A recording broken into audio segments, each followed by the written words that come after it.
Sitting in the bleachers in the rain. We've shed a million tears and drank as many old-style beers out at the game. Let's go Cubby, Son Ranto. With Michael. Son Ranto. And Crawley. Son Ranto and the lovable loser. Son Ranto. With Michael. Son Ranto. And Crawley. Son Ranto and the lovable losers.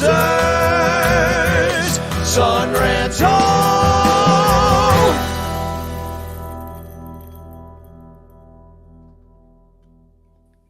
Son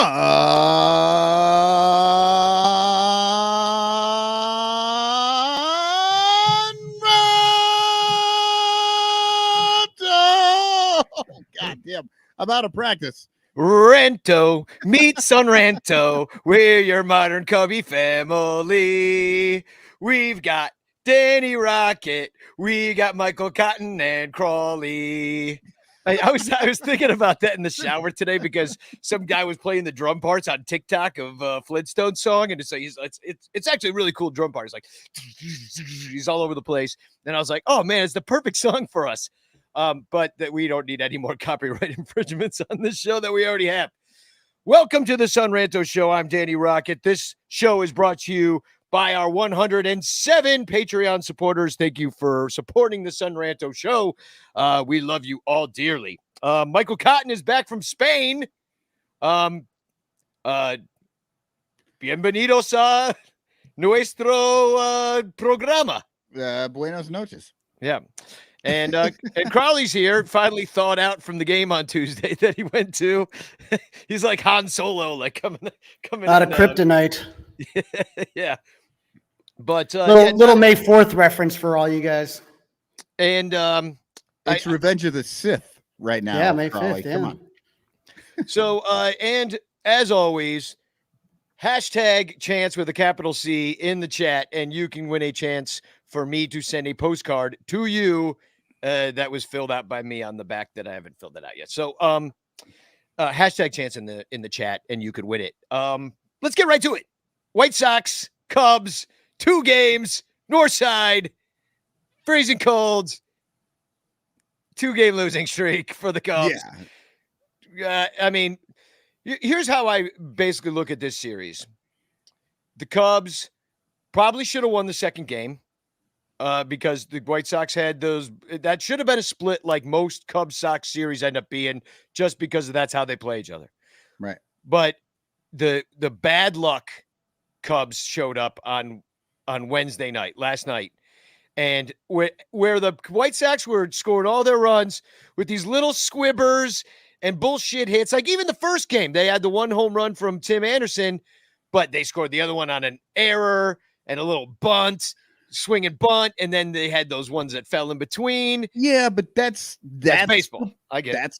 No, it's not baseball. It's a shitty defensive team. Like it's the problem with, everybody's like, oh, well, these guys give them some time, that's the problem with having a team full of 30-year-old rookies or 25-year-old rookies. Like those are the only guys you have. You don't have a lot of real established great players out there. And so this is the kind of defense you get. They don't work well together. It doesn't seem like. Carly, you were talking about last night on the Color Cast, just as how that first inning kind of in the game 1, how it kind of took off on Efros. Right. You have a team of pitchers that pitch to contact. Justin Steele's probably the best you have at the swing and miss, although Wade Miley's making a rehab start. He's getting some swing and misses in Iowa. But you have contact, and you have a lot of guys that aren't, like we talked about the other day. We watched 6 years of elite defense from the Cubs. Chris Bryant is a very good third baseman. Javi Baez is an excellent shortstop. And Anthony Rizzo was a top-tier first baseman defensively. And it's you're coming down from the party. Someone turned the lights on, and it hurts your eyes to adjust to it because all of a sudden you're looking and you're like, what in the hell is this?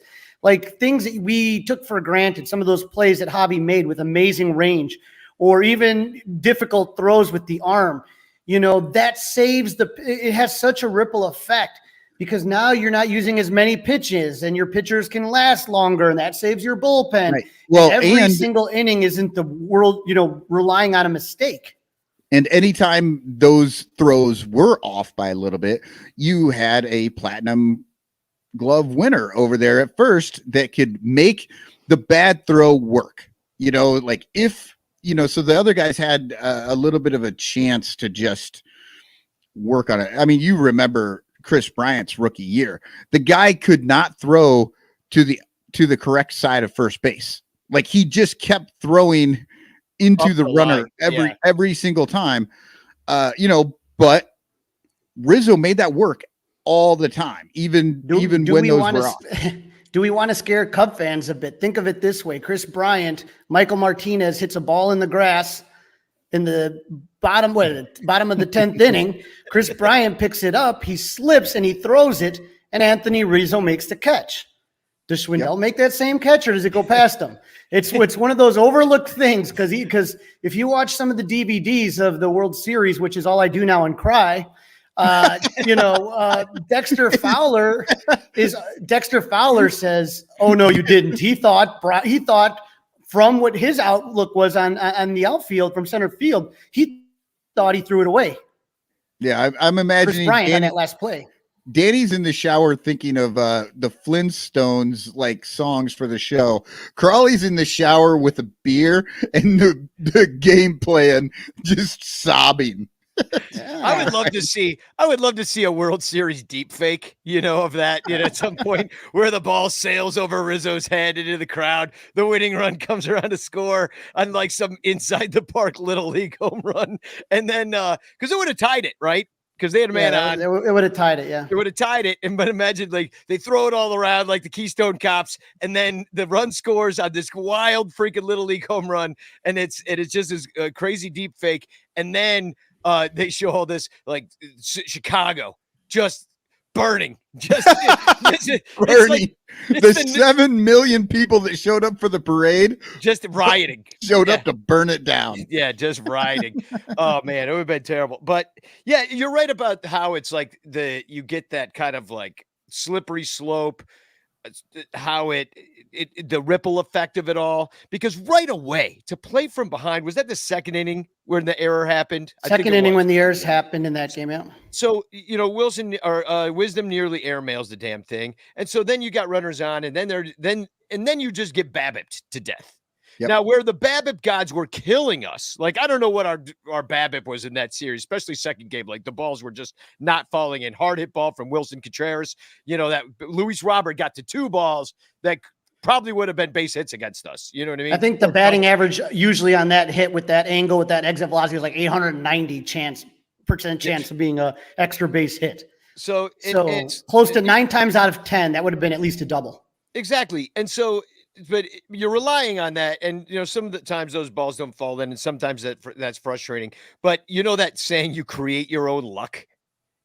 That's a little bit what it feels like. It's just like, well, they're just not happening for us. It's like, well, you kind of committed 2 errors, and you kind of, let an infield hit score a run, and you kind of did a lot of things that made you lose the game, because these weren't blowouts. We lost by 2 runs, and 2 of them and those 2 runs were unearned, and then we lost by 1 run.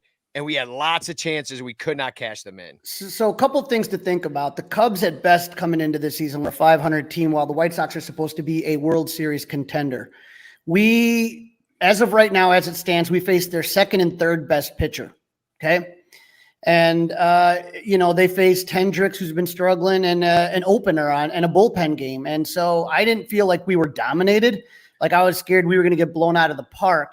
And, like you said, in the first game, you had the errors in the home run. And in the second game, you got the lead. And then, Hendricks, gave up the home run. I had Abreu and unfortunately Tim Anderson, but for the beat the streak. But I did have Abreu who hit that home run. But you were taking a look at that. And it was literally both of those plays that they scored the tying and winning run. That's 100% BABIP. I mean, it wasn't like they intended to do that. The balls just fell in the perfect right spot. And that's it. Do you make your own luck? Yeah, sometimes. But sometimes, you expect your balls to land and theirs not to. And it just didn't seem like the Cubs got that at all. But again, you have, Horner at shortstop instead of Javi, right? And Horner is doing fine over there, but there are balls I see all the time that he's not getting to that Javi gets to, and it's like, it's not an error. It's just, it's not in his ability to get there.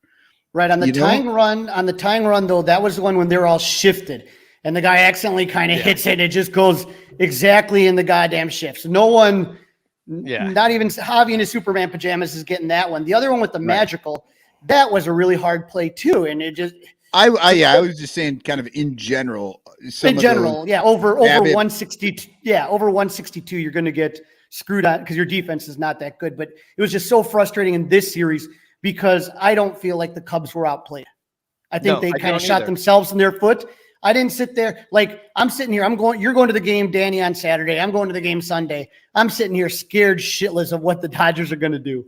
Oh, I know. Yeah. Well, we'll get into that at the end of the show. I've got a whole, it's more of an in memoriam than it is a preview for the Cubs season. But, well, let's take a look at some of these box scores. Rivas was still kind of hot, not in so much in this first game. He definitely did not look good. Struck out a couple times. Suzuki's just been terrible lately. He's really come back down to earth precipitously. 1 for 19 in his last 19. Not good at all. And he struck out twice in this game. The Cubs struck out 12 times, which we haven't seen a lot this year for a pitched or a contact team. In the second game, they also struck out 12 times. So, and Rivas had 2 of those as well. So it wasn't that didn't bother me that much. I mean, those are 2 elite pitchers. When you take a look at Kopech, I mean, the guy is ridiculous. I was watching him and he was throwing that 4-seam fastball, 97, 98. Like, it's just like, it's such a difference compared to what we're used to seeing as far as velocity. And then when you take a look at, I wasn't at the game, but Giolito's another guy that just strikes a ton of guys out. Yeah. So it doesn't make me that frustrated as compared to when you strike out against shit ass, pitchers. I mean, these are really good pitchers. Yeah. This team, especially in that second game, really felt like the old Cubs, right? Double-digit strikeouts, a couple of homers, and they lost. Yeah. that seemed like the last couple of years with the core. Yeah. Yeah. And Kyle Hendricks, I think we should mention him for at least a moment because it wasn't, we're calling him Dr. Hendo and Mr. Kyle. And he was kind of both. Like, he was somewhere in between Dr. Hendo and Mr. Kyle in this one. 7 hits, which you don't really like to see, but got BABIP'd a lot in this game. But the 2 home runs is really concerning because that's what he did last year. And that's what makes him. And it wasn't like a home run night. It wasn't like wind is howling out and somebody just got a hold of it. No, they were hitting balls through the goddamn wind to get there. Yeah. I do want to mention this, and Coach D brings it up here. He says that called third straight threes down the middle of the plate is a killer. Look, everybody's all excited about the making contact Cubs, but sometimes you got to be aggressive up there at the plate. And I think especially against the Brewers and the White Sox in that series, they just got caught looking with the bat on their shoulder. And you're like, dude, what are you guys doing? Like, I remember I was at CubsCon one year and Bobby Dernier sits down and I was talking to him. This is when, Dusty was still coaching and or was it Dusty or Lou? I can't remember, but either way, I'm talking to Dernier and he said, sometimes, it's good to take pitches, but other times the best pitch you may see in at bat is the first pitch. And you may not see a better pitch to hit. And I'm just sitting here kind of frustrated because it just seems like the pitch recognition has been really off. And again, when you got 2 strikes on you, you got to be aware. You got to be ready, for whatever. And I just thought that they were not. Yeah. And I mean, because down the middle to not see that, especially like Ian Happ on 2 pitches. I think he struck out both times looking last night. Am I right about that? I think I am. Somebody correct me if I'm wrong, but that's frustrating. It's at the knees. I mean, I don't know if you can do a lot with that pitch. It's at the knees on the corner, but it was right there. And it was so obviously a strike coming across to him, righty versus lefty matchup. Like, there was no reason for him not to be able to pick that up. And I don't know, maybe it was because we make fun of him on the show a lot, but as soon as a guy gets married, they seem to They seem to do worse on the Cubs. I don't know what it is. Like, Are you going Samson and Delilah or Chris Yeah, Ross, Chris Bryant on us? That picture got posted in the Ranters page, and I didn't see after I made my comment, but I swear to God, were they in a funeral home? That was like the lobby of a funeral home where he was proposing to her. I have it later in the script, but I'll bring it up now because I commented Hap got engaged, goodbye trade value. And it does look like a funeral home. He's on his knee there. I hope it's on Dawson's funeral home. Yeah, the flowers on the pedestal definitely are giving me funeral big time. Yeah. I suppose the Asian cabinet on the back with that weird, I don't know, rhino horn up on top, batwing rhino horn situation might give me art gallery. So Dominic Galoro says. Yeah, but that's kind of weird shit that you see at I don't know.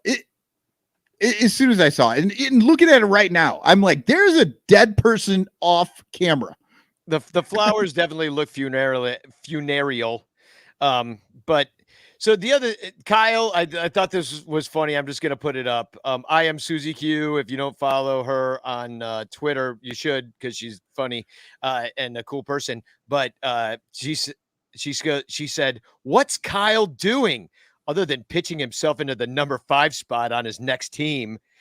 And I thought that was kind of funny because here's the thing is like number 5 spot on the next team, but who's going to want him if he's like this? You know what I mean? I think we all identified Kyle as probably somebody that they can move to get something for, but not like this.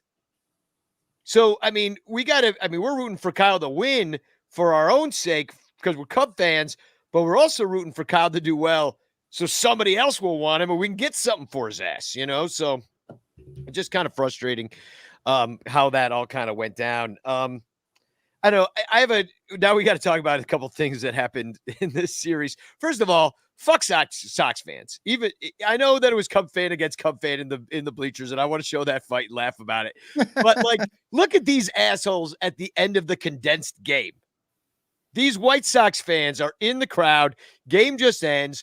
3-1 White Sox. And these motherfuckers bring an L flag to Wrigley Field to hold up in our face. And like, if you ever want a prime example of why White Sox fans always will be little brother, because even when they win, they're not celebrating their victory. They're celebrating our loss. Yeah, and they're being dicks in the crowd in our home. The Brewers fans do it too, so screw them too. But I understand L flag is part of our history, something we put up there so the people riding the train can know what happened. But it's not for you guys to come troll us with. I'm just pissed off that I saw it the next day. If I would have been there, I would have fucking gone and grabbed it. I swear to God, I would have grabbed it. But like you say, they're celebrating the loss, not the win. That was how I felt when I was in Denver as well. Like they celebrated the other team losing more than their own team winning.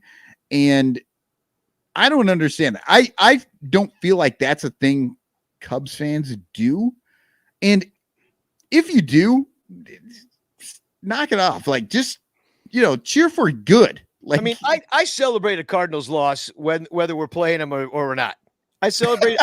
I watched the Brewers I watched the Brewers win today, and I rooted real hard for the Reds because poor fucking Reds. They've got three wins. I mean, they can win all their games and still come in last at this point. But they could lose the most games ever. It's on the table for sure. Oh, yeah, I think I saw they were slated to lose 140. That's like Cleveland Spiders territory. Like, this is ridiculous. The other thing, though, about this situation too, and we're going to look at the video and laugh, but we talked, about this the other day. There's been a lot of fights lately, and that's just something you're looking to start a brawl there, at Wrigley by doing that kind of shit. Like I said, if I would have seen it, there definitely would have had some words there. I would have tried to grab the fucking flag, to be honest with you. Let me put the picture up again. I think the guy's got like a weapon around his neck. He's wearing a chain. What'd I do with it? Where's did I throw it away? I threw it away. Oh no, here it is. Look at him. He's wearing a giant, if you see, he's basically wearing, remember Junkyard Dog from the old wrestling days, WWF? Junkyard Dog would come in and he was wearing a giant, what's that called? Just a chain. How do you get in with it's a that rope thing? chain.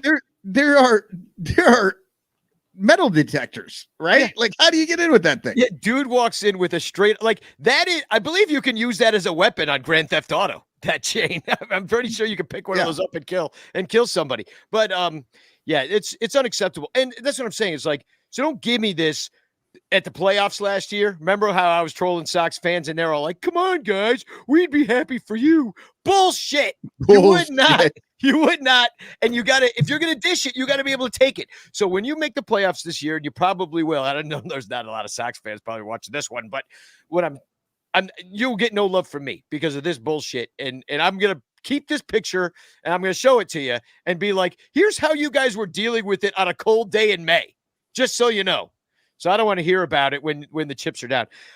Couple of other good things. Our friend in charge of security, Frank Walker from Mistaken Identity podcast, had just said chain was plastic, so it got in. So that answers that question. But Frank, I'm going to need pat downs on every motherfucking Sox fan coming to the park. I want full cavity search. Don't stop till you hit the back of their teeth.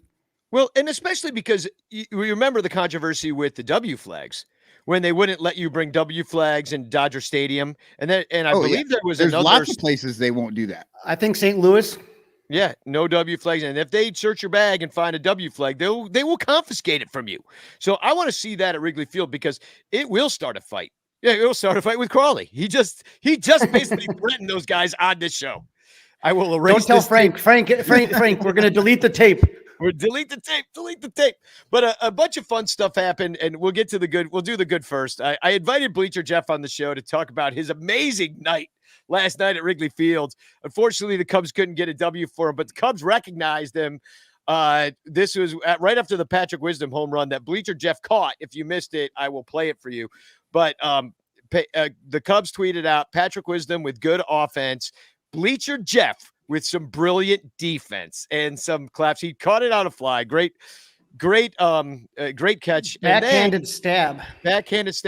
And then Marquee Network, they tweeted out this Nisei Lounge stole it, but Marquee Network tweeted out this amazing picture of Jeff with an American flag behind him, looking basically like, I don't know, Hacksaw Jim Duggan. I'm like, what's with that? Paul Bunyan. He does look like Hacksaw Jim Duggan. That is exactly who that is. Jeff's a big man. I mean, he's well over 6 feet tall.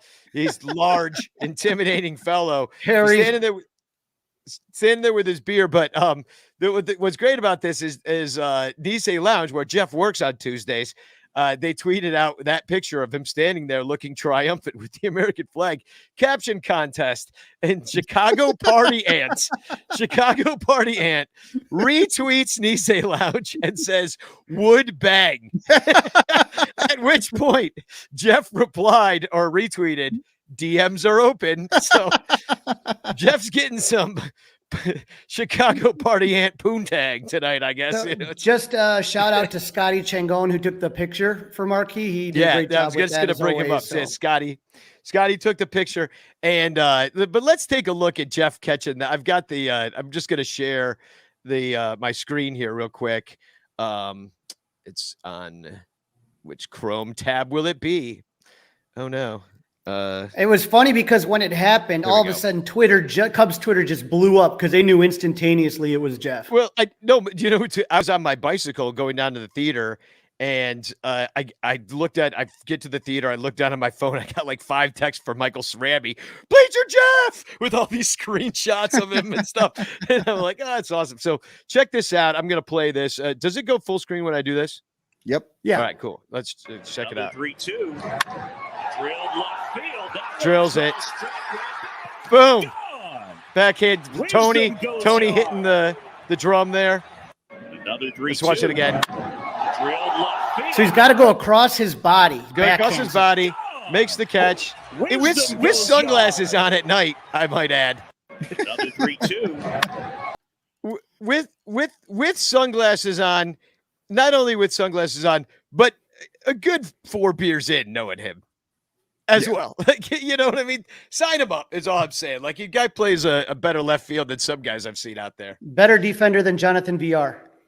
Yeah, exactly. Does Jeff have any errors? I think not. Nope, not. Now That being said, he can't get to a lot of them from there. It's true.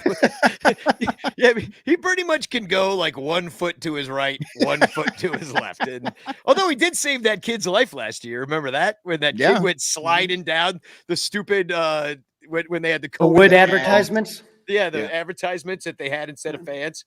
They literally gave the advertisements better seats than the fans after COVID. If that tells you all you need to know about what the Cubs think of us.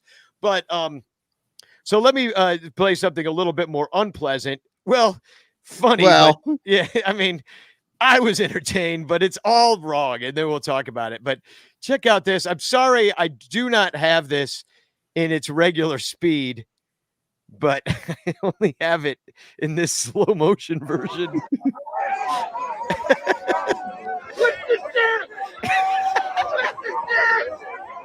You can hear that, right?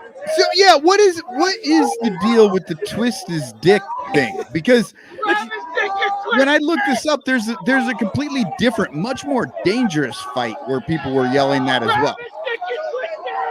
Grab his dick and twist it. My favorite part is coming up. Here it comes.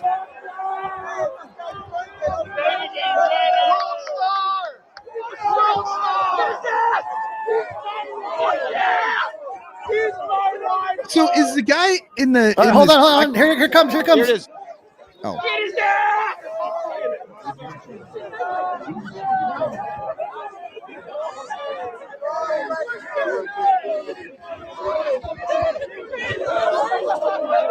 That guy's down.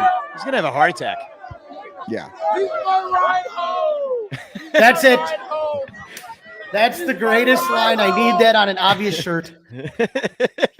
Like, I just want to have a shirt that He's says my ride home. He's my ride home, and then have an arrow pointing. That's golden. I will say though, it's a big joke, most of that, but when you start that video right at the very beginning, one of those big fat assholes like kicks a dude in his head. Really? Up at the top. Yeah. I gotta see this again. It's like in the first second. It's all right. And it's behind the two fat guys that are fighting. All right, let's watch it from the top. I want to see somebody get kicked in the head. All right, here we go. So it's right. Boom! Right there. It. Yep. Oh, it's an old guy too. It's an old dude, and he's kicking some young guy in the head. Yeah. What? And boom! Oh, God. And the young guy doesn't do anything. Twist his. I kind of want an obvious shirt that says "twist his dick," though. You know what I mean? Like, I know Joe won't make it for me, but yeah, I'll make him. We'll do. I'll make when we have him on again for one of our Ranto roundtables. We'll do a rejected obvious shirts, and twist his dick will definitely make the cut. I would literally buy a "He's my ride home" shirt. I need one so bad. He's my ride home. Well, Guy Sirius, that's the Jarrett, the bass player for the Bleacher Bum Band, says Jeff says he was 6 beers in, and if Jeff is saying he's 6 beers in, that means he was 8 beers in. So that's what really because we know he can't count past 5. No, it's just like, oh, I only had a couple at the bar, baby. Well, yeah, then why are you laying on the floor? So, but yeah, I mean, we talked about the fights the other night on the Colorcast app when we did our Colorcast show. That was that yesterday? God, I've seen it a million years ago. But the basic, the way it was described, the way I described it is, it looks like 2 turtles on their backs. Yeah, that is not. It's not that good of a fight. If you ever go, there's a website called MLB underscore fights.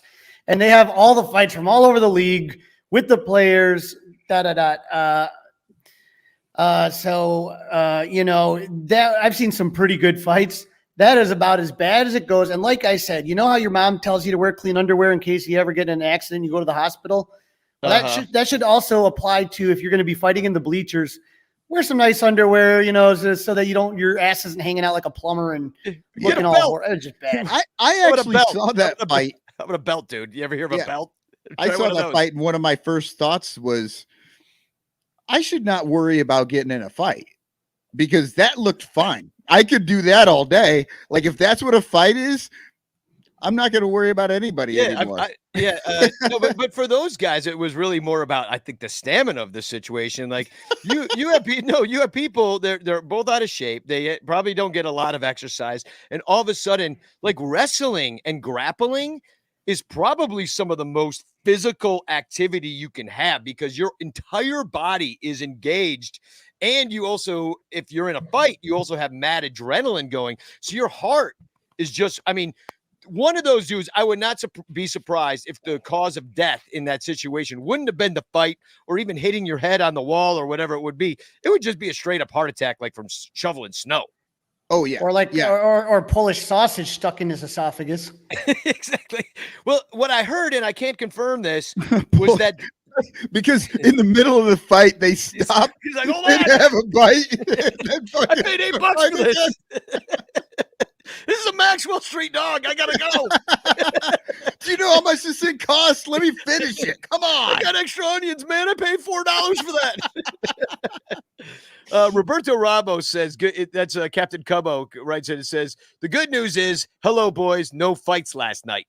So, I mean, maybe the security was a little bit more. I mean, you would think Cubs Sox because that is legendary. On what was it, Monday night? Tuesday. When we did with Sox in the Basement. Yeah, we Monday had night. and he was like, well, I'm not going to any of those games. No fucking way I'm going to those games. It's nothing but fighting, people getting too rowdy. You know, I'm not doing that. He was like, I'll go to a normal game, not the Cubs Sox. Screw it. I'll watch that at home. And He called it amateur hour, which I've heard before. It really is. And then not only that, anybody could have gotten tickets to that game. They were just literally throwing them in the air, giving them away. So you had sometimes you have a crowd of people that is just looking for trouble, and you had a good place to go, and everybody was cold, drunk, and miserable. And if you take a look at the fight, it was Cub fan versus Cub fan violence. So it was like, wasn't even the normal Cubs versus Sox fan fight. And nobody tried to stop it. Literally everybody just stood there and just watched these dudes. Like they kind of kept them from falling down the bleachers a little bit, but that was it. Like nobody tried to stop anything. Like nobody tried. Like how hard would it have been just to grab those two fat assholes? Well, nobody wants to. Nobody wants to. It's above your pay. Then you're going to get hurt. Like they don't really have. They need some fights. Muscle. Some fights, yes, not in that one. If it's going to be like this, out at Wrigley Field, and this is the shit show that we're going to get out in the bleachers for the rest of this year, I'm sorry, and I am anti-establishment as they come. But an innocent person is going to get hurt or killed, or not an innocent person. I don't care who it is, but somebody's going to get killed. And so this is actually a liability for the Cubs. Like, what's the next thing that's going to happen? Well, 4 people died in the bleachers, so now we can't spend money because of the lawsuits. And now here's your $60 million payroll. I think your bigger concern is if you are in the bleachers, they may cut off. I know in Yankee Stadium, center field, they cut off beer sales, like in like the 4th inning. Yeah. So they do. if you remember, a lot of those beer sales, there's a lot of restrictions. I can't remember the year. I think it was against the Dodgers. Somebody grabbed a hat off a Dodger, and the Dodgers came into the stands, and it created a very dangerous situation. And that's when you started to see restrictions, 7th inning beer sales, like starting to get a lot more. Only can bring 2 beers now. You can't grab 3 beers. So that shit keeps happening in the bleachers because I don't see it a lot in the grandstand. I'm in the grandstand. Danny's in the bleachers. I'm in Crawley's section right there in Crawley land. But I'm just telling you, you don't see it in the grandstand too much. No, you don't see it too much. It happens from time to time, but not really, so rarely. Well, let's take a quick commercial break. We'll talk about a couple of Cubs-related items and then talk about the Dodgers series. But we'll be right back. Here's a commercial for Patreon, which you should join at patreon.com/sunranto because it's how we keep the show on the air. Here's a commercial. All over Chicagoland, there are thirsty, frazzled, overworked Cubs podcasters who are struggling to survive one more baseball season in the dog-eat-dog world of unpaid content creation. But it doesn't have to be this way. you can make a difference. Become a super ranter at patreon.com/sunranto, where your support ensures that poor, sad, pathetic, ugly, loser Cubs podcasters can pay for tickets and beer, and in turn line the pockets of the baseball oligarch Ricketts family. Just $1 a month can buy a scorecard. $5 a month can pay for guitar strings to write a Cubs song. And $10 a month almost buys one beer at Wrigley Field. Cubs content creators are the lowest pieces of pond scum garbage that slither over the face of this planet. But super ranters help them get drunk and screw off at baseball games. What do you get out of it? The Sun Ranto Show delivered to your podcatcher without stupid advertisements like the one you're seeing and hearing right now. Plus, at other Super Ranter levels, you can get Cubs music, access to private Sun Ranto pages, the Ranter calendar, and special thanks and Ranter recognition in our live broadcasts. Plus, eligibility for monthly prizes. What does Sun Ranto get out of it? Your money. For tickets and beer. Go to patreon.com/sunranto. That's patreon.com/sunranto. And become a super ranter today.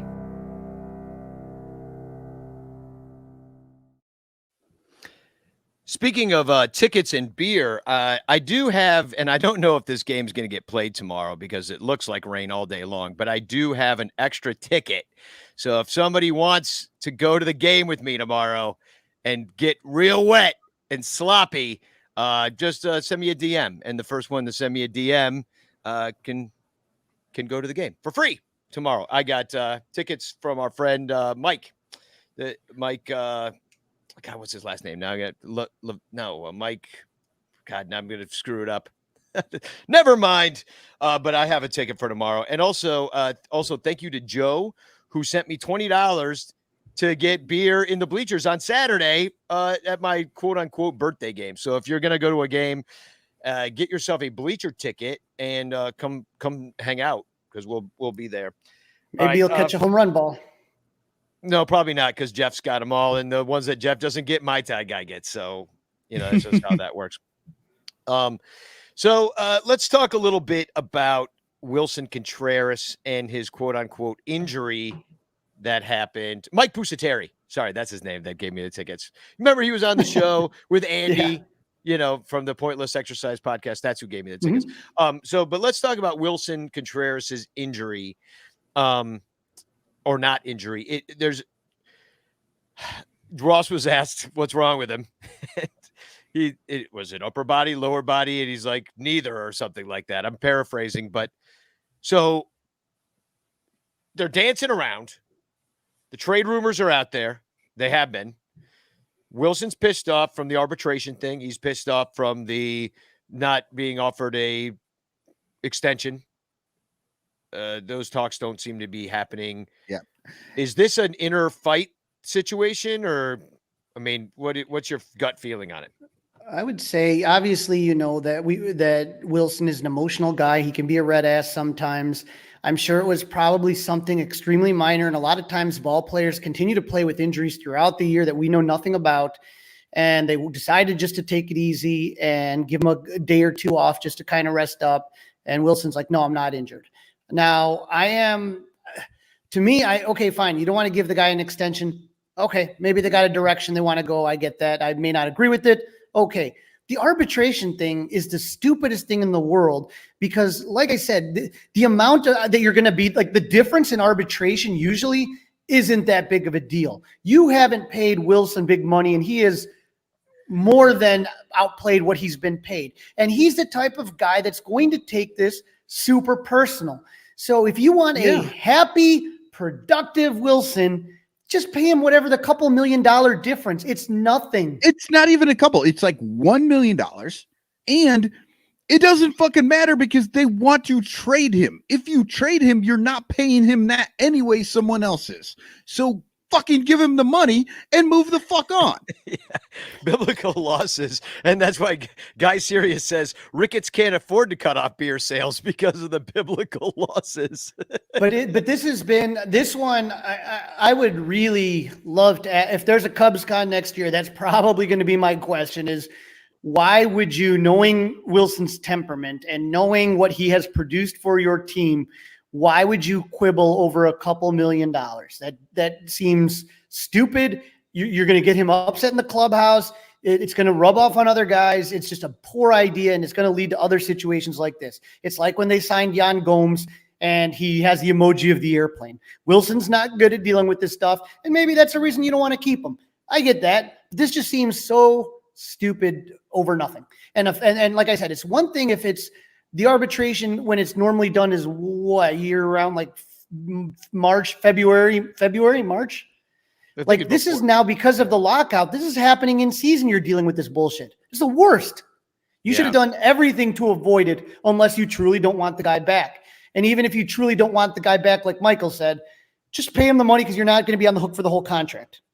And, if you don't want that guy back on your team, what in the fuck are you doing? Like, what are we doing here? You don't want, is he the best player on this team?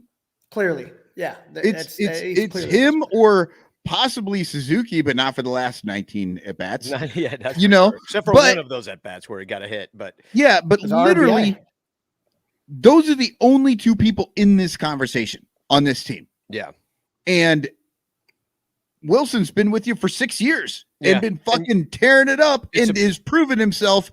Seiya is sort of maybe going to be something. It's a tough business, man. It's a tough business. It's kind of like, it reminds me of being, you know how many times I've lost jobs, television jobs, by literally hearing a different guy's voice on the commercial I used to do.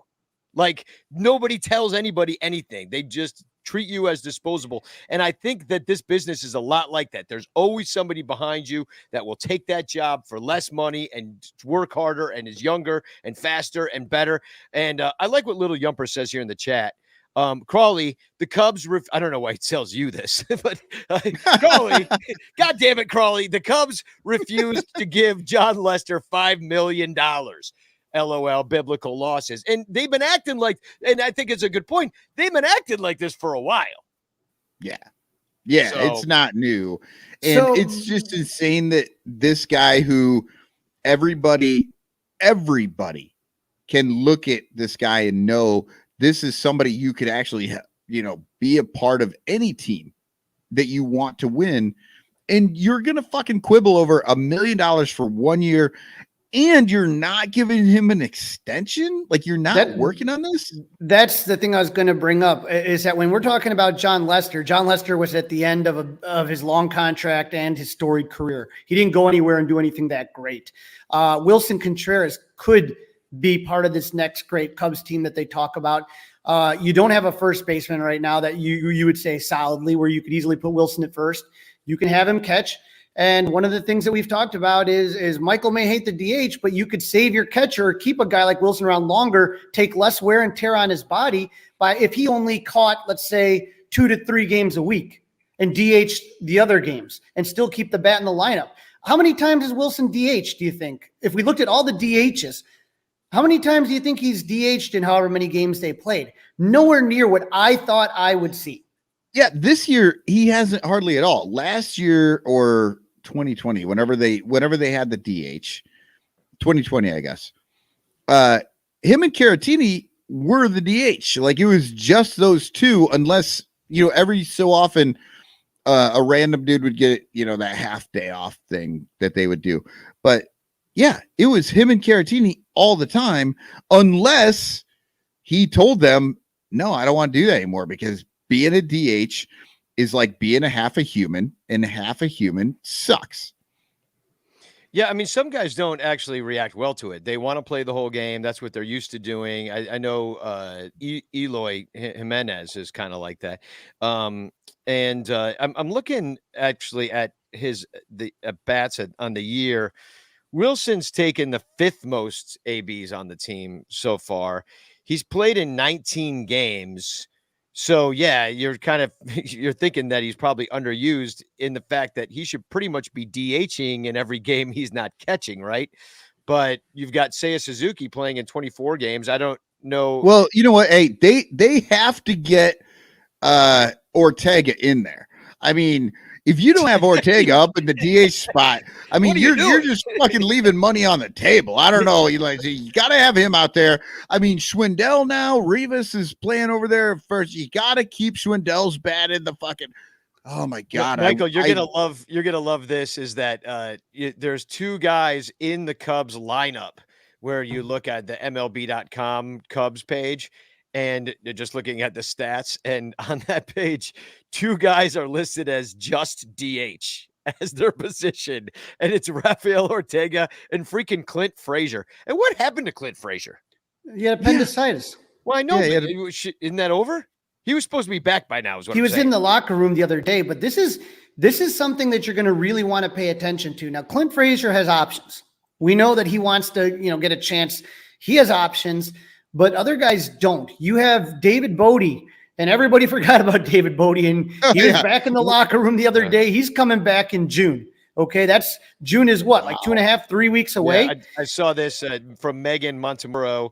She says David Bodie is here with the Cubs, anticipates a rehab assignment in about 2 weeks, believes he will be ready to come off the 60-day IL, left shoulder surgery as soon as June 6th.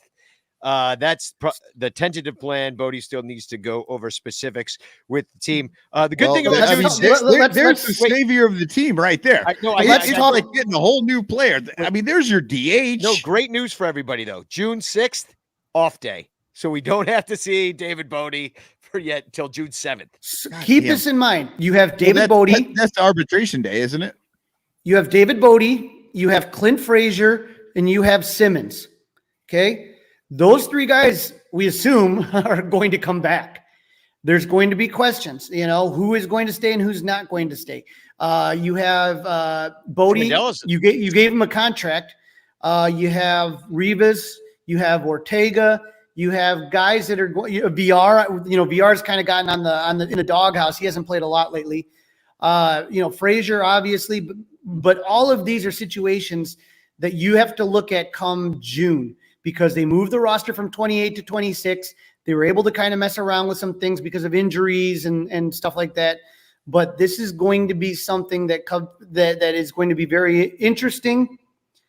And Little Yumper brings up I posted it on Twitter today. It was a real cryptic Instagram post by Jason Hayward today. And it was something to the effect of it was very cryptic, man. I was just kind of like looking at it and I'm like, what is he trying to say? Well, here? Look it up. I'm interested. I think what he's he said something about nothing is guaranteed. Enjoy where you're at right now. Something like that, right? No, and I think it's because off a fortune cookie. Right. Appreciate the present, no matter what. That future you've devoted to isn't promised, and it doesn't happen without right now. I think Wade Miley died. No. I think you misread that. He's actually having a rehab start in Iowa right now, and hopefully he'll be back next week. I think you mistook that. I don't know who's going to be. Frank Schwindel also among dudes with options still, by the way, and he's not really hitting the cover off the ball, yet he's taken the most at-bats of anybody on the team. Yeah. Insanity. It's because he's the fucking DH now. Like if he's not playing, he's the DH. But if he's not at first base, they've been using Rivas more and more at first. Well, which is great. I'm glad we just are at least seeing what we have with Rivas because at least he's young. That's what they should be doing. Yeah. So anyway, let's move on. I don't know. Okay, here's the last here's the last thing on that Hayward tweet or Instagram or whatever it was. If that's the level of speech he gave in the locker room in 2016, how in the fuck did they win that game? All righty, here we go. Alex Cohen, the voice of Cohen from Iowa. The first MLB rehab for Wade Miley is in the books with the Iowa Cubs. It ended 10 minutes ago. 4 innings pitched, 2 hits, 0 runs, 3 Ks, 0 walks. 41 pitches, 28 strikes, retired the last 7 batters he faced. All right. Well, I mean, bring him up. That's as good as any guy we got going. You know what I mean? Right. So I know all of our guys would be lucky to do that. Get 7 straight AAA guys out. Yeah, exactly. So we mentioned Ian Happ getting engaged at the funeral at Andre Dawson's funeral home. That's an ass stat, of course. But there were 2 engagements on the same day, and I wonder if these guys actually talked to each other about this. But Justin Steele also got engaged. This is from his Instagram page, the picture I'm showing right now, and he's down on his knee. And Justin Steele's 6'2". I looked it up. And his girlfriend might be hunching over a little bit, but he's on his knees and he's nearly as tall as her. I'm like, He's about is this shoulder woman level. like, yeah, she's like 4'8" or something. Like she's as tall as my great grandmother or something in this picture. So, And but just hunched over as well too. Well, and what does she have hidden under that coat? that coat, yeah, Because- she's like selling watches down by the river. She's got tons of like sausage that she stole from the local bodega to fucking Either sell. that or she has go-go gadget legs so she could be as tall as him. Well, speaking of go-go gadget legs, she looks amazingly short and she's wearing high heels. If you look at her boots, she's Oh, up yeah. a good another 3 inches. So, I mean, maybe that's how. Maybe Bernie men says use- she's already pregnant, so that's why Oh, her coat looks that's why that the way. trench coat. Yeah.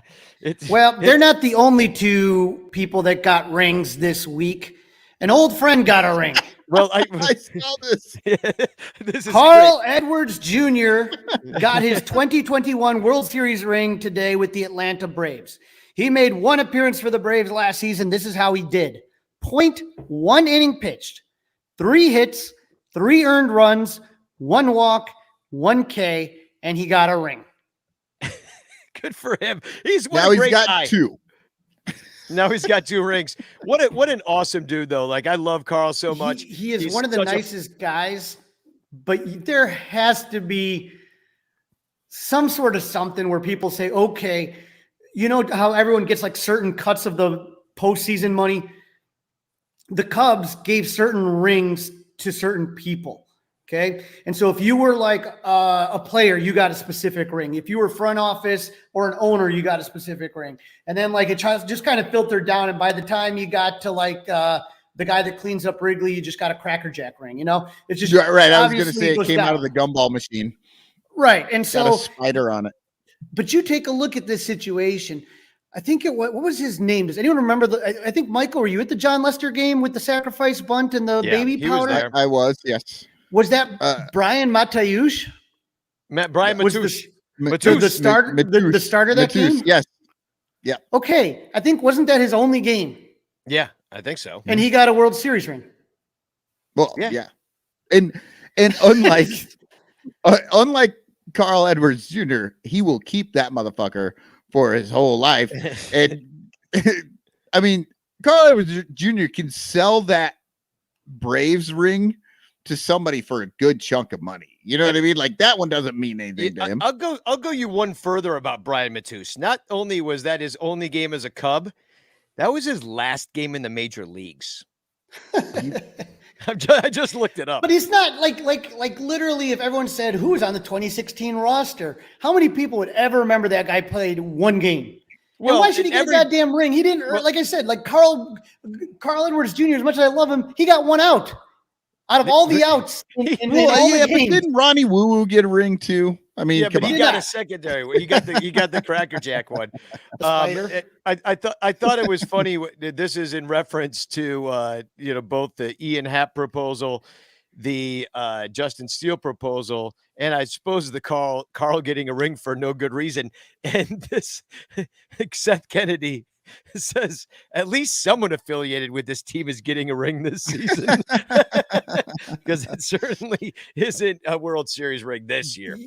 I will tell you though, an old friend got cut from the Toronto Blue Jays minor you want league him? system. Dexter Fowler, you want him back? Dexter Fowler. I just love how we've been on the show for how many years, and everyone's like, they kept too many guys, and they kept too long with the World Series guy. And then every time they get rid of them, it's like, well, why'd you do that? Why don't you sign it? It's like, wait a sec. What did you want to do? Pick a lane. Are we moving on or are we not moving on here? I never understand this for the life of me. It's like, okay, I don't give a shit. I'll take Dexter Fowler because it doesn't even matter, for Christ's sake. You know what? Here, I want all the 2016 teams because I need some things autographed. That's all. I need Jason Hayward to be a Cub until I get his autograph, and then they can cut him the very next day. Exactly. I mean, That's and the all thing, I care about. I don't care and about anything else. the thing with Dexter is absolutely just us reminiscing about the good old days, no doubt about it. But at the same time, who's he blocking? Brennan Davis. But Brendan Davis, I don't think they're going to start the clock on him. So maybe that's exactly what they would do is bring in a Dexter Fowler because everybody'd be like, oh, they got Dexter Fowler. I guess we're doing something because your layman fan is going to be like, want to know players that they've heard of that. And Ricketts is like, well, what does he cost? League minimum, the veteran minimum. Let's go. Why not? Who cares? Put him I think Jed is going to sit here and try as he's going to give everybody on this team right now has an opportunity to make the team. You aren't going to be lacking for at bats, especially after the trade deadline. So if you don't make this team come the 2023 season, that's on you because you will be given an opportunity to make this team. Nobody is blocking anybody from taking at bats other than Jason Hayward. And there's like you said, there's no one really like banging on the door in AAA to take that spot. No, there isn't. Well, there is, but they're not supposed to be up yet, I guess, for reasons. Brennan Davis is working on some things, and his numbers aren't the world's greatest right now. And that's going. And again, let's just give it some time. Now, if Brennan Davis was hitting 400 and slugging 800 and all that shit, yes, then you'd have to sit there and look at it. Yeah, but you know what, Nico Horner. For 3 years, they were like, he needs more time. He needs more at bats. He needs more time. The guy never got that time, and he's good. Like he good. Got his like time he here. Play. He got his time here on the injured list. Sometimes these guys just need the fucking opportunity to get up there and play. And and I was always kind of like, Nico's done nothing but come up and hit and do what he's supposed to do and play a good second base. Why would you keep sending him down for this? It's math again. It's the math that I hate. And it's like, if you see somebody doing something that doesn't fit your fucking math, guess what? Let them do their thing. But David says, bring back everyone. They're all 6 years older. That's fine. Whatever. Bring them back. And again, some guys do thrive, like you said, Nico. The big question is, can he stay healthy? And we haven't seen that. That's the question that hasn't been answered. Yeah, but he came in this year off of the no drug testing winter, and he looks great. I think he's going to be fine. Little Yumper says, watch the Cubs bring in Cano. He got cut too. I mean, yeah. That's what we need, a fifth second baseman. Let's all second baseman on the team. Let's just. You need to do a Cubs parody of the boys are back in town. So I have a kind of a fun purchase I want to share with everybody before we take just a quick commercial break and then talk about the Dodgers series. But I bought something incredible off of Amazon, and did you buy the Swurfer? I did not buy the Swurfer. Oh. The Swurfer, by the way, let me put this up. The Swurfer, which is badass. I don't know. What do you even hook this up to? I mean, a tree. A tree? Who's got a tree? You put it on a tree branch. I live in the city. Where am I going to get a tree from? Swing right into the trunk of the tree. Yeah, you can use it as your like bat pole to go to Bleacher Jeff's place. Now you've got me sold. I would love to see Danny. If you're listening to the podcast, go on Amazon and look up Swurfer, Swurfer, so you can see what we're talking about. But it's a curve maple wood board to easily surf the air. Anyway, whoever bought the Swurfer, you won Bleacher Bum Band shot glasses. Contact me and I will send them to you. Oh, but here's what I bought. That might have been the funniest thing you ever said. This is Cubs related, actually. The Swurfer is not Cubs related. But I bought some sunscreen. Oh, I have those, yeah. From the Smuggle Mug. Yeah. I love that it's the Smuggle Mug. Yeah, $17.99. Now this is why, $16.99. Now this is why I bought this one as opposed to any other one. I've got it right here.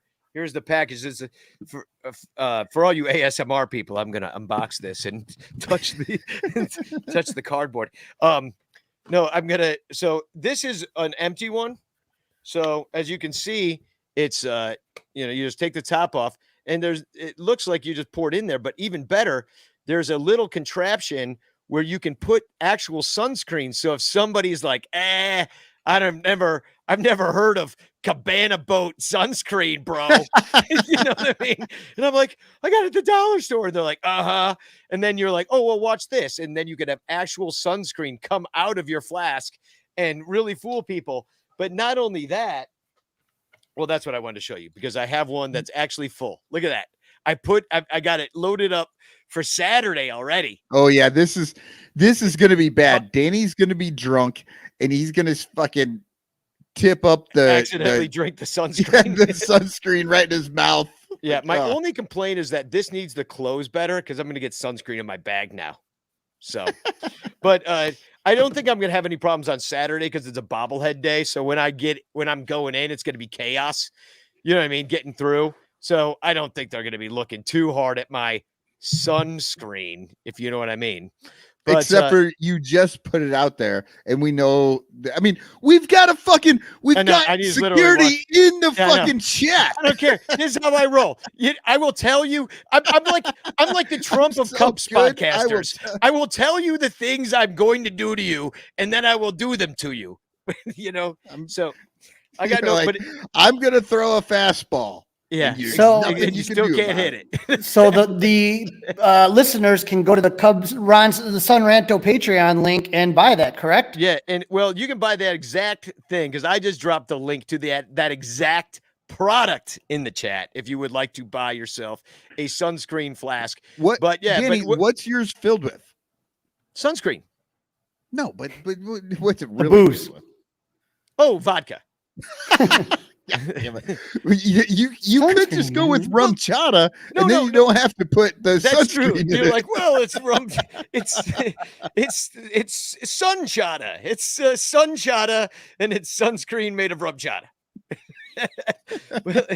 well, I figured whiskey would smell, and yeah. I think you'd be best off putting something like with vodka in it. But here's a quick commercial break. We'll come back and talk about the Dodgers, and then do some TFCs. Get the hell out of here. But here's another commercial for StubHub and Amazon, which is how we keep the lights on at the show, is when you use this stuff. This is a Cubs fan buying tickets from the Cubs. And this is a Cubs fan buying tickets through the StubHub link at sunranto.com/StubHub, knowing that 4% of their ticket purchase will go to the Sun Ranto show instead of into the pockets of rich corporate douchebags. Buy all your tickets through sunranto.com/StubHub. Don't worry, it won't cost you a single penny extra. It don't stink to click our link. This is an Amazon shopper buying things from Amazon. And this is an Amazon shopper buying things through the links at sunranto.com/Amazon, knowing that up to 10% of their purchase will go to the Sun Ranto show instead of that cocksucker Jeff Bezos, who will just use the money to go to space. Plus, if you buy all your Amazon items through sunranto.com/Amazon, you could win a monthly prize. sunranto.com/StubHub and sunranto.com/Amazon. Two great ways to support the Sun Ranto show while sticking it to evil corporations who suck. And it won't cost you a single penny. It don't stink to click our link.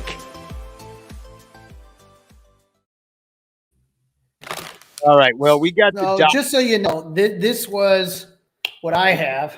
Oh yeah, no, I've seen that. That's a beach. What's it? Beach Tropics. Beach Tropics. It has this, so you can pour it in there if you need to. So it has a little funnel, and then it has these seals, so it looks like it's brand new.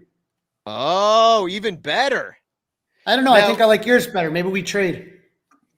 You got two. You got two. I got two. Yeah. How about I give you one, and then you have one, and then I have one. Oh, you bought the double too. Nice. Now, have you had success getting that into Wrigley Field yet? Yes. Okay, cool. Yeah. I was gonna put Malort in it, but then they would definitely know. It would probably eat through the plastic too. But let's talk about the Dodgers.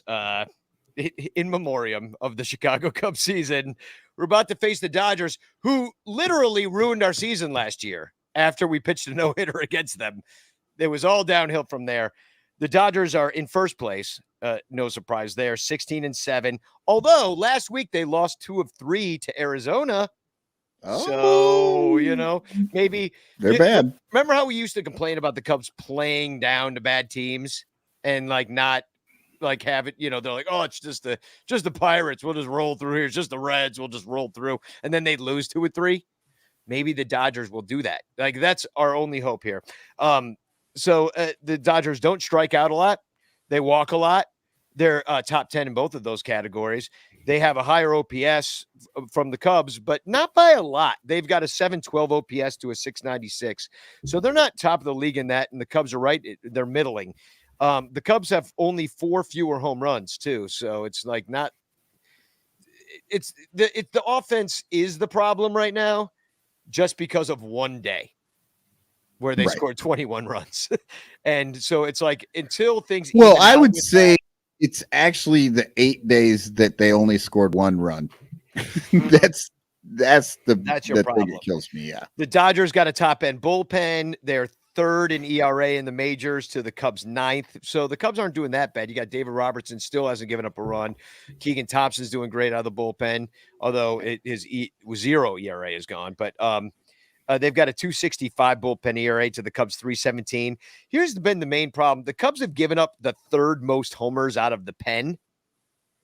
And that's kind of killing you, I would imagine. And then but they're also throwing their pen maybe more than game. Most teams. Yeah, exactly. So and I did look that up. We were top 3 in innings pitched, which I don't know how that's going to work out eventually. So the Dodgers are the 2nd best at keeping it in the park. So don't look for a lot of long balls from the Cubs. Dodgers only 8 errors on the season compared to the Cubs 12, which doesn't sound like only 4 more, but if you think about it, it's 50% more errors. Now, the Cubs now with 50% more errors.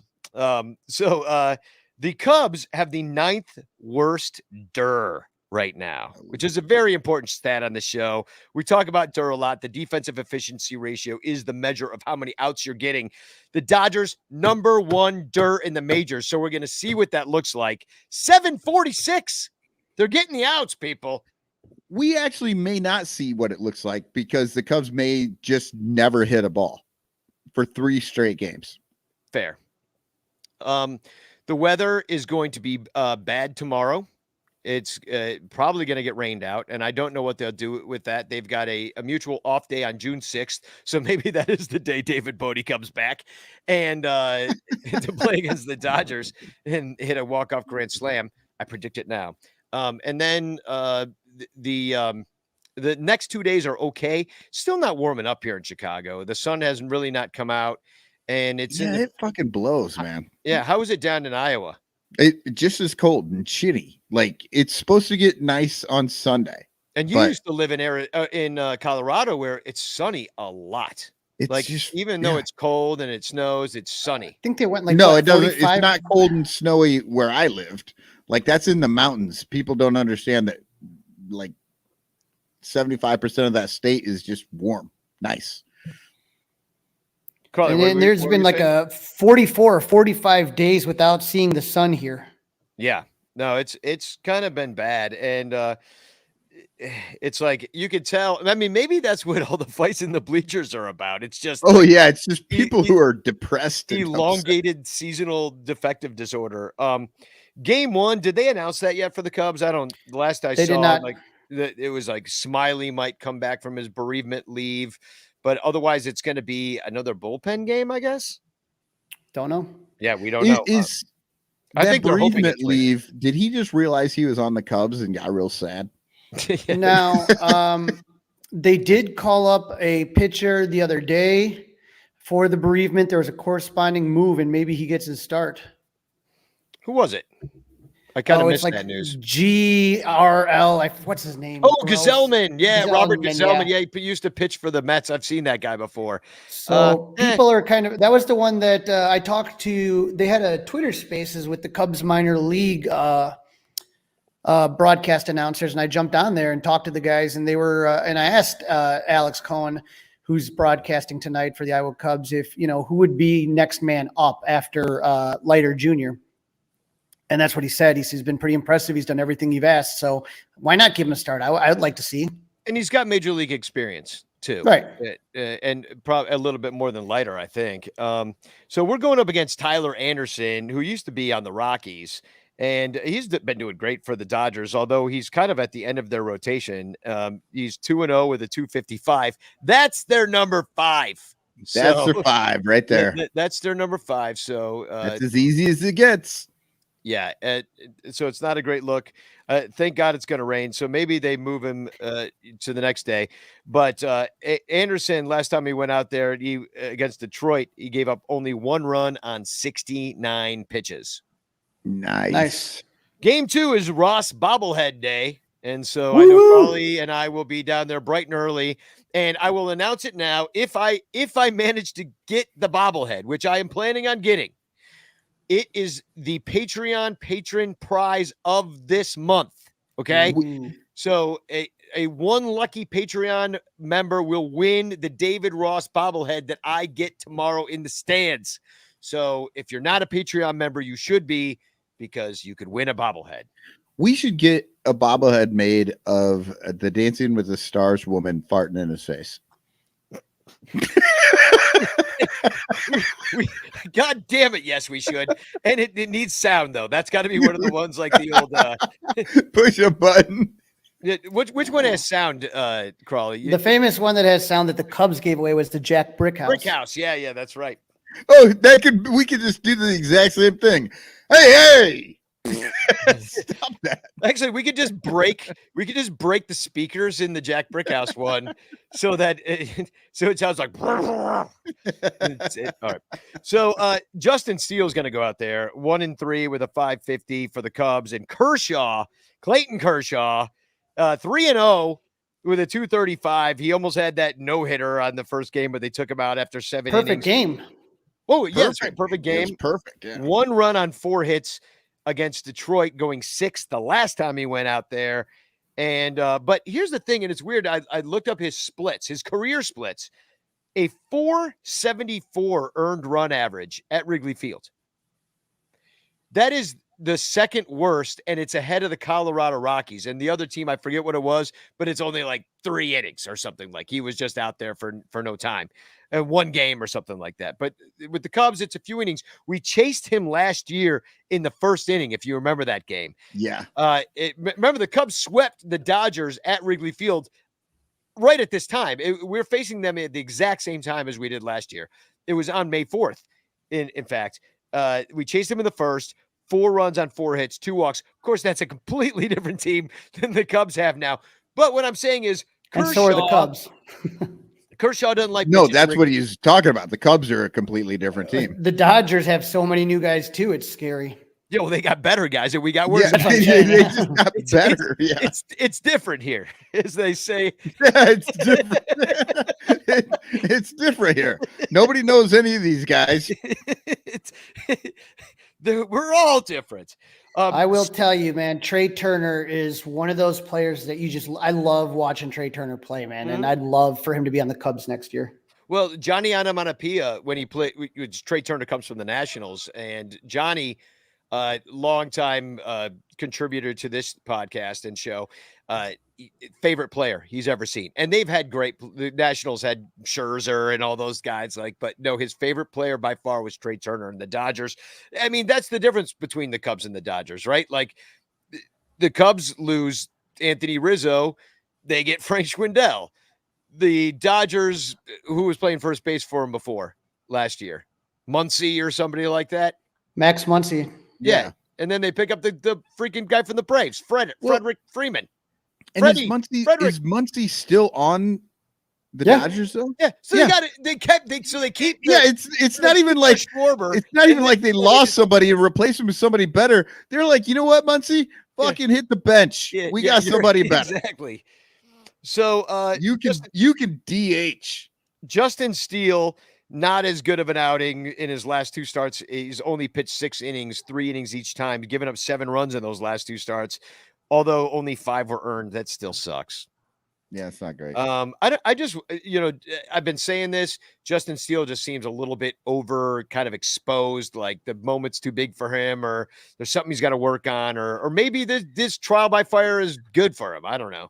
This is what you have when you have young pitching. Is they're going to make mistakes, they're going to have flashes, they're going to look like shit other times. I mean, every now and then you'll have a pitcher come up and be dynamite, but in general, that's not usually the case. It takes a little time to kind of get him. Greg Maddux struggled the first couple seasons that he was up. 86, 87? 87, yeah. Yeah, not that great. So these are the lumps. These are the growing pains that you're going to deal with as you start to get young pitching in here. And you heard it here. Crawley just said Justin Steele is the next Greg Maddux. Greg Maddux. Hey, if you cast enough lines in the sea, you're going to catch a fish eventually. You just keep saying shit, and then we'll take that tape. Somebody's time stamp this right now. Game 3, Walker Buehler, who we've had a lot of trouble against, 2-1 with a 212 versus Marcus Stroman. This is going to be a good game, at least on paper, but he's 1-3 with a 5.13, but his last 2 starts have been really good. Stroman's only given up 2 runs over his last 13 innings pitched. He had that 2-hit shutout against Milwaukee. But Buehler hasn't given up a run in his last 14 innings pitched over 2 games, and he's struck out 15 over that span. So Buehler always wears the super tight pants too. Yeah, it's intimidating to see that. To see that mantle toe. Is that a thing? Mantle toe when you make your balls. The guy's got like quads and calves that are like ridiculous. Like he wears his pants like 3 sizes too small. Who else does that? That guy in the Cardinals, O'Neal. Freaking Paul O'Neal. His dad was a bodybuilder and he stands out in left field. And the dude's his ass crack is showing the whole game. And we're like, have some dignity. We're yelling at him the whole game. Wear a belt. There are kids up here. This is banned in Alabama. We're saying all sorts of things. When you put Walker Buehler in Google, the second thing that shows up is pants. So if you Google right now, Walker Buehler, it says Walker Buehler, then it says Walker Buehler pants, Walker Buehler wife, Walker Buehler college, Walker Buehler girlfriend. Those are the girls. This is what goes up. So he's got a wife and a girlfriend. Well, see, that's what happens when you wear pants like that. Yeah. It's obvious. So, all right, there's your series. There's your series. If we get one win out of it. Today we're going to talk about taking a rectal temperature. Do we have to take it rectally? Yes. Oh, man. What's going to happen to us? I mean, I think we eke out a win. I do. I really do. Just even if it's accidental. I say we lose 2. Well, that's eking out a win. No, they don't play the 3rd game. Oh, June 6th when David Bodie comes back. That's actually not a bad call, but I'm gonna say the Stroh show continues. Oh, I love it. Ooh, Stroh show. Leading up, the Stroh show continues leading up until May 27th, where there are, I assume, a few tickets available, right, Crawley? To go few to tickets, not a lot left. Not a lot left. So if you're kind of on the fence, and what usually happens is you usually kind of sell a lot right before the event, then it kind of like steadies out, and then right before the event, it always spikes up again. So I wouldn't play around too much. Yeah, and the ticket, it's not like StubHub where the ticket's going to come down. No. So Friday, May 27th. It starts at 6:00. It's out in Lake in the Hills. Your ticket includes a picture with Marcus Stroman. And I mean, just you and Marcus, hanging out like in front of this giant Cubs sign. They hire a photographer. It's a legit picture. You get a swag bag with Marcus Stroman's autographed baseball, free food, not free food, you pay for it, but food, drinks, live all you can music, eat, all you can drink, all you can eat, all you can drink. And it benefits 3 great charities. That's Height Doesn't Measure Heart, which is Marcus Stroman's charities. You also have Club 400 and the Lost Boys, who we tithe 10% a month of all of our Patreon patron money to the Lost Boys and Levante and all the great work they do here in Chicago. So sorry, I got the hiccups. I haven't drank wine in a while, and it's instantly like I drink wine and I'm like. I feel like a cartoon person right now. You got a big but swig if you of go sunscreen, to Yeah. Take a look. www.club400cubs.com, and then just click on events, or Danny can drop the link in the chat. I'm going to here, drop but the link because I'm copying and pasting as we speak. It's funny you went there because that's it's exactly looking what like it may be an infield fly girl appearance at that event as well. Yeah, absolutely. She's going to show up. And in fact, I know for a fact Infield Fly Girl bought her plane ticket. Yep, today. So she will be here. And so if you've never met her, which we've never met her, so I'm actually excited because I love it when, we made so many friends through social media and Twitter and Facebook and all of it, and at the ballpark. But she's one that's been on our show a couple of times now. We talk all the time. She's a great personality. She's got great takes about all baseball things. And I'm just excited to put a face to a person or a handle or a Twitter personality. And as big as a Cub fan as she's never been to Wrigley. So when you have somebody that's never been to Wrigley and they get to experience it for the first time, it really is magical, because sometimes you take it for granted, because especially if you go to a lot of games, you know what I mean? You still feel the magic, but there's nothing like seeing it that first time, especially somebody that's only seen it on TV. Do the Ricketts still give out the first game buttons, or do they do away with that? No, they have certificates. Cost cutting measures. We can't do that anymore. Yeah, no, these are really nice certificates, and then they sign in. They put the date of the game and who you are and all that stuff. I got some for my nephew last summer. Yeah, really cool. And then you get them framed. And I'm kind of brainstorming here, but I think maybe we could do because she's never been here before, maybe we should do a Ranter best weekend ever and document the entire thing and I don't know, do some kind of benefit for her to just make it that we just, I don't know, pay for everything. I mean, you know what I mean? Not everything, but you know what I mean? We should do a best Cub fan weekend ever and document it all. And I'm just brainstorming here. I know how we Ranters are. We raise $500 to send Johnny Onomatopoeia to the World Series. We do things like this. And I'm just kind of going through the motions here and be let's make somebody's life special. I don't know. I'm feeling positive just because I'm making my own serotonin here. Because I haven't seen the sun in 40 days. Let's get her a CTA card. Exactly. We'll buy her CTA card, an Al's beef, and send her on her way. Best weekend ever. Exactly. I am dropping the link in the chat as we speak for the Bleacher Bum Band show that is coming up on May 21st at Output. It is free. And just show up and have a good time and rock out with us. Buy tickets to that game. We're playing the Diamondbacks. They suck. So we've got a good chance at a win and then rocking out after. I just think it's going to be a fun shit show of the weekend. We'll get in fights. We'll make cup snakes. Somebody will die. It'll be wonderful. Yeah. I'm going to that game. I'm going to be there at that one. Oh, that's right. Michael Cotton. I'm finally going to get there. I really wanted to do the Dodgers, but I got too much shit going on this week. So yeah. All right, let's pinch off the episode with TFCs. Does anybody have anything? I think one left, maybe. Yes, but it's Crawley related, my TFC. God damn it. What did I do now? Mine is no. Where the fuck did it go?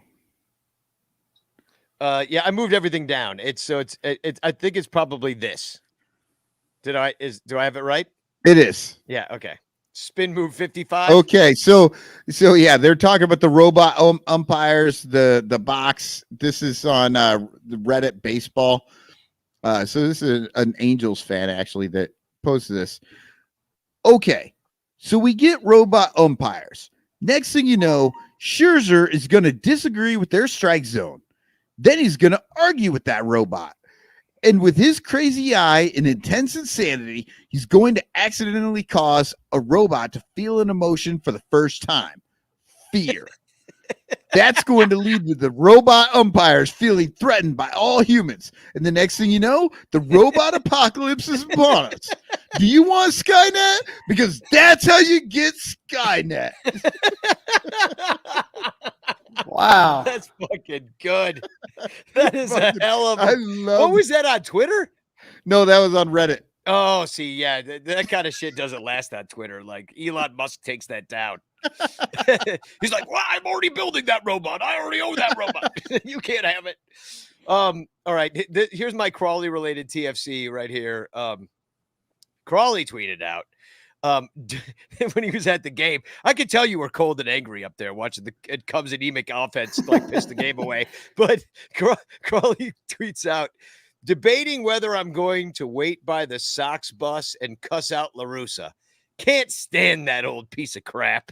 And I retweeted him and I said, do it. And at that point, 39 people had liked it. And that's 14 hours later. So I guess it wasn't that popular.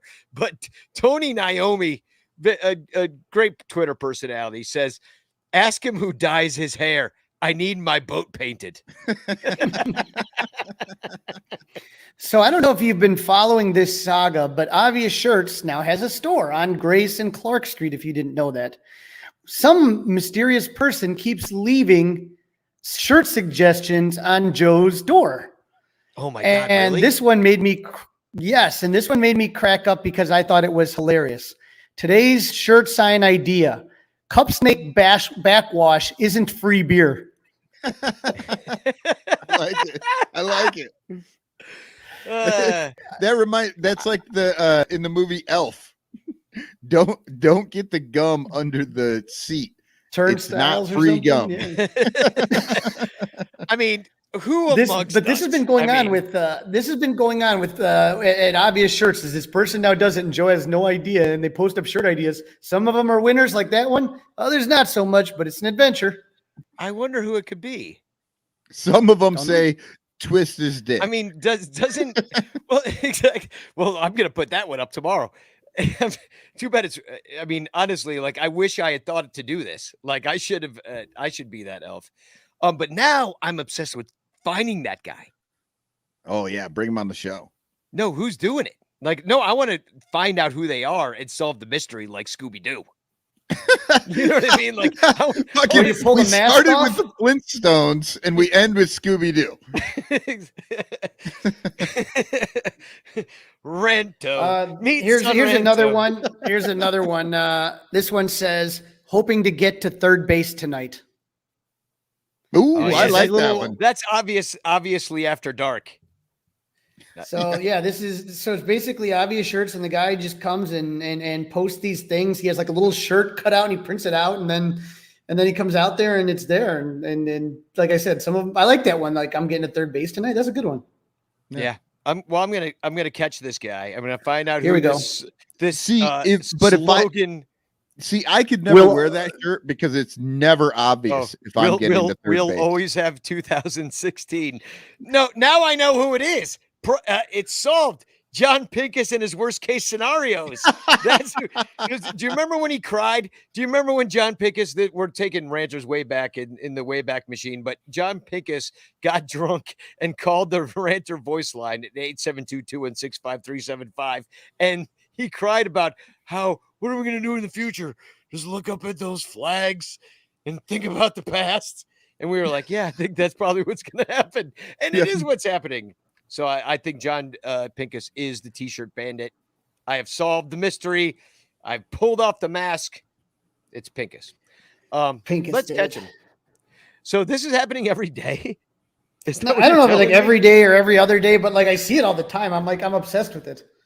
No, now I'm obsessed with it. Now you've got two people obsessed with what you're talking about. So this is exciting. Let's see what's going on in the comments. So maybe there's more clues in there. Oh, Danny equals Inspector Gadget. The only good thing about that tonight.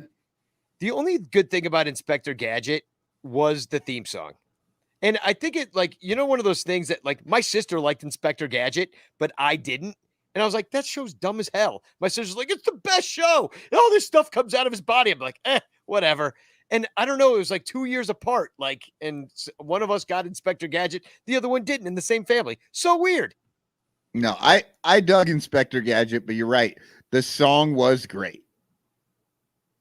Inspector Danny. Well, Inspector Ganja.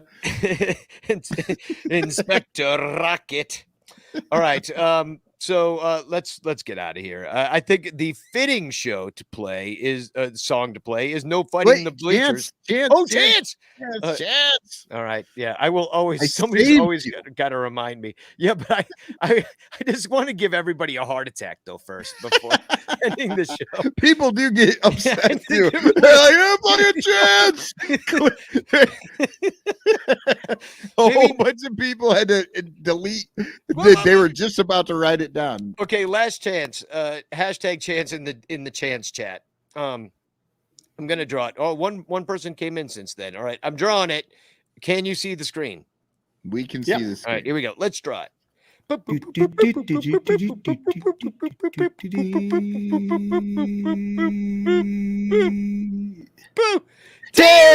D. There we go. D. We'll be contacting you for your address.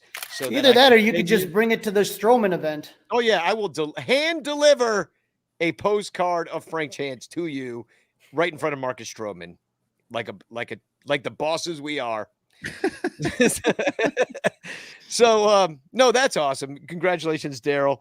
And now we can say goodbye. Or as we say on this show, Spagog. Spagog. Spagog. There's no fighting in the bleachers! There's no fighting in the bleachers! There's no fighting in the bleachers! There is no fighting in the bleachers. What did your mama teach you? There is no fighting in the bleachers. So take that shit outside. There is no fighting in the bleachers. What did your mama teach you? There is no fighting in the bleachers. So take that shit outside.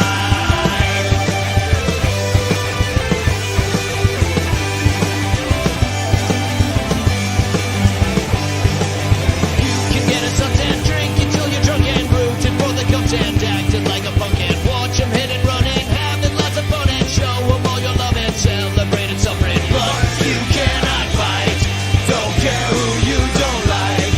Let's all have fun tonight. There is no fighting in the bleachers. What did your mama teach you? There is no fighting in the bleachers. So take that shit outside. There is no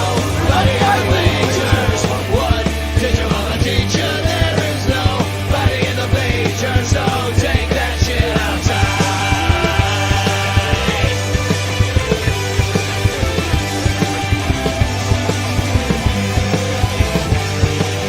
You can catch a ball and scream about a goal and be right on the wall and be into a drop. And you can buy a dog and sing a couple songs, but just keep on a walking if you're in a rolling. No, you cannot fight. Don't care who you don't like. Let's all have fun tonight.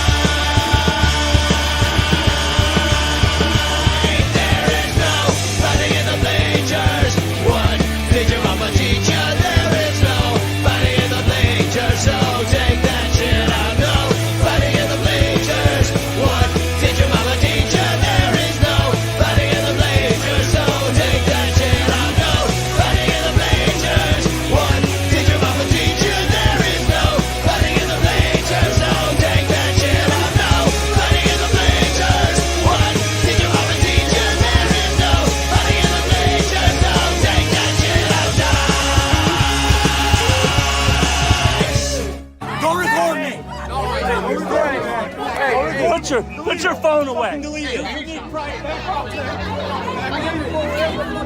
My Ulysses that up there. Oh yeah. Yeah, buddy. Guys, put your phone away. You're on private property. You don't have permission to videotape anyone. You don't put it away. No, you don't. You put it away right now. There's no fighting in the bleachers. There's no fighting in the bleachers. There's no fighting in the bleachers.